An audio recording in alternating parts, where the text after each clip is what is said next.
Resource mobilisation के लिए गठित कैबिनेट सब कमेटी की बैठक मंगलवार को डिप्टी सीएम मुकेश अग्निहोत्री की अध्यक्षता में हुई।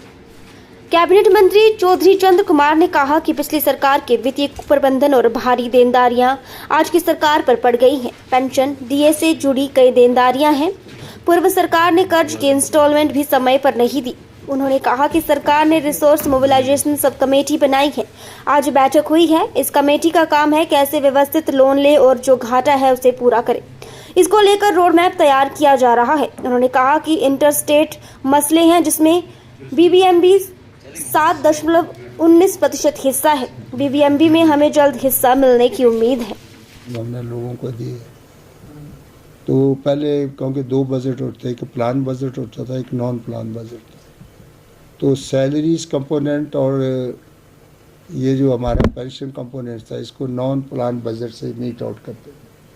और जो प्लान बजट था उससे 25 से 30% जो था वो हमारी सैलरी कंपोनेंट को जाता। अब क्योंकि दोनों बजट जो मर्ज हो गए, भारत सरकार ने उनको मर्ज कर दिया। रेलवे बजट अलग होगा था, उसको भी मर्ज कर दिया। अब कंसोलिडेटेड बजट हमें आता है। और जीएसटी जो है, गुड्स एंड सर्विस टैक्स जो है, उसमें हिमाचल प्रदेश का बड़ा कम शेयर है। इसलिए नहीं है क्योंकि हम कंज्यूमरिस्ट स्टेट हैं, मैन्युफैक्चरिंग स्टेट नहीं। तो इसलिए हमारे रेवेन्यू जो है बड़ा कम है। उस रेवेन्यू को देख के वो जो यार्ड स्टिक्स बनाए हुए हैं गुड्स एंड सर्विस टैक्स के, उसको हिमाचल क्योंकि छोटी स्टेट है, उसको वो क्वालिफाई नहीं करती। तो इसलिए धीरे धीरे हमारा जो गुड्स एंड सर्विस टैक्स जो हमें का भाव जो हमें मिलना चाहिए वो धीरे धीरे कम होता जा रहा है। तो इसको भी हम चाहते हैं कि दोबारा इसको जो है वो टेकअप करें, क्योंकि उस वक्त जब जीएसटी का जी प्रपोजल आई थी तो पी चिदम्बरम जो थे वो उस वक्त के फाइनेंस मिनिस्टर थे, और उन्होंने कहा कि जहाँ तो इंडस्ट्रियलाइजेशन ज़्यादा है, कैपिटल ज़्यादा है, मैन्युफैक्चरिंग ज़्यादा है, बहुत सरप्लस स्टेट्स हैं जिनमें फंड जो हैं बहुत ज़्यादा है।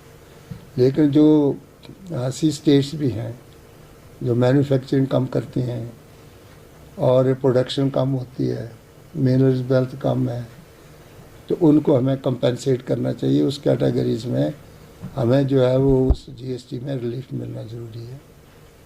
तो इन सब चीज़ों के ऊपर चर्चा हुई। तो लंबे समय से हिमाचल प्रदेश में बस किराए वो भी नहीं बढ़े हैं।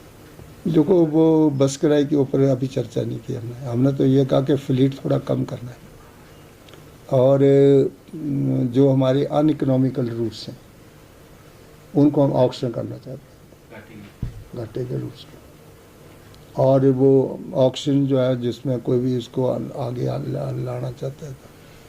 तो ये है कुछ टूरिज़्म पॉइंट ऑफ व्यू से भी हम कुछ एरियाज़ को डेवलप करना चाहते हैं। जो हमारे टूरिज़्म के एसेट्स हैं वो नहीं, अगर ठीक फंक्शन में नहीं है तो उनको लॉन्ग लीज के ऊपर देना चाहते हैं। और इस तरह से कुछ हमारे कमर्शियल सेक्टर डेवलप करेंगे। और इसी तरह से कुछ हाउसिंग प्रपोजल्स है, क्योंकि बिल्डर्स 2-3 सेक्टर से ही ज़्यादा पैसा आ सकता है। टूरिज़्म है, फिर हाउसिंग से है, और इसी तरह से ये जो दूसरे हमारे सेक्टर्स हैं, इंडस्ट्री है। और इंडस्ट्री का जो है जैसे कि सिंगल विंडो सिस्टम है, कुछ हम जो है वो इंडस्ट्रीज़ को भी कुछ लाने के लिए कुछ कंसेशंस, जैसे हमने पहले उनको पावर की देते थे, पानी की देते थे, ज़मीन की किराया कम करने के देते। तो इस प्रकार से कुछ इंडस्ट्रियल एरियाज़ में उस प्रकार की कंसेशन जो है उनको दी है। और